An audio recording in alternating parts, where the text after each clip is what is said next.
আমরা আমার গ্রামে লোডশেডিং আর দেবে না, দেবা গুলশান, বাড়িধারা, বনানী, বড় লোকদের জায়গায়। বিদ্যুৎ, জ্বালানি ও খনিজ সম্পদ প্রতিমন্ত্রী নসরুল হামিদের বাসভবন এলাকায় লোডশেডিংয়ের নির্দেশ দিয়েছেন প্রধানমন্ত্রী শেখ হাসিনা। বৃহস্পতিবার সন্ধ্যায় দ্বাদশ জাতীয় সংসদে চলমান দ্বিতীয় অধিবেশনের সমাপনী বক্তব্যে এই কথা জানান তিনি। অধিবেশনের সভাপতিত্ব করেন স্পিকার ডক্টর শিরিন শারমিন চৌধুরী। শেখ হাসিনা বলেন, বিদ্যুৎ উৎপাদনে বিশেষ আইন নিয়ে সমালোচনা কেন? পৃথিবীতে এমন কোনো দেশ নেই যারা ক্যাপাসিটি পেমেন্ট ছাড়া বিদ্যুৎ কেন্দ্র নির্মাণ করেছে, কিন্তু প্রতিদিন এটা নিয়ে চিল্লাচিল্লি শুনি। ওই আইনে কাউকে দায় মুক্তি দেওয়া হয়নি। বিশেষ আইনে কাউকে কিন্তু দায় মুক্তি দেওয়া হয়নি, বরং বেসরকারি খাতে প্রথম বিদ্যুৎ কেন্দ্র করেছিল সামিট খুলনায়। তারা ওই বিদ্যুৎ কেন্দ্র স্থাপন করতে দেরি করেছিল, যে কদিন প্রতিদিন $1000 করে তাদের ফাইন দিতে হয়েছে, আর সেই ফাইন আমি আদায় করেছি। ওয়ালটন ফ্যানের অ্যারোডাইনামিক ব্লেড ঘরের কোনায় কোনায় ঠান্ডা বাতাস ছড়িয়ে হাওয়া বদলে নেয়।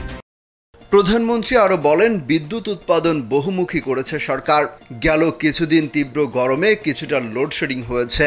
তিনি নির্দেশ দিয়েছেন, লোডশেডিং গ্রামে নয়, এখন থেকে বিদ্যুৎ সংকটে লোডশেডিং হবে গুলশান, বনানীতে। বিদ্যুৎ প্রতিমন্ত্রীর বাসভবন এলাকায়ও লোডশেডিং এর নির্দেশ দিয়েছেন বলে জানান তিনি। প্রতিমন্ত্রীকে বলছেন, তুমি যেখানে থাকো ওখানে লোডশেডিং দেখতে চাই।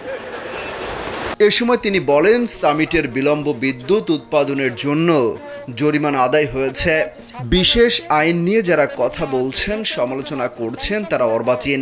রূপপুর পরমাণু বিদ্যুৎ কেন্দ্র নির্মাণ নিয়ে সমালোচনা হয় জানিয়ে শেখ হাসিনা বলেন, অথচ সেটাই সবচেয়ে ক্লিন বিদ্যুতের সোর্স।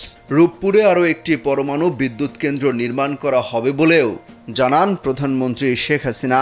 আজকে বিদ্যুৎ নিয়ে কথা হয়, এদিকে বৃহস্পতিবার রাজধানীর শেরেবাংলা নগরের এনইসি সম্মেলন কক্ষে অনুষ্ঠিত একনেক সভায় নিজের নামে আগামীতে আর কোনো প্রকল্প গ্রহণ না করার নির্দেশ দিয়েছেন প্রধানমন্ত্রী শেখ হাসিনা। তিনি বলেছেন, নিজের নাম ব্যবহার করে আর যাতে প্রকল্প না নেওয়া হয়।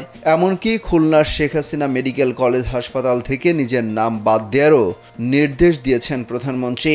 ভবিষ্যতে কোনো স্থাপনার নাম তার নামে না রাখারও অনুরোধ জানিয়েছেন তিনি। অমিত হাসান রবিন, কালবেলা।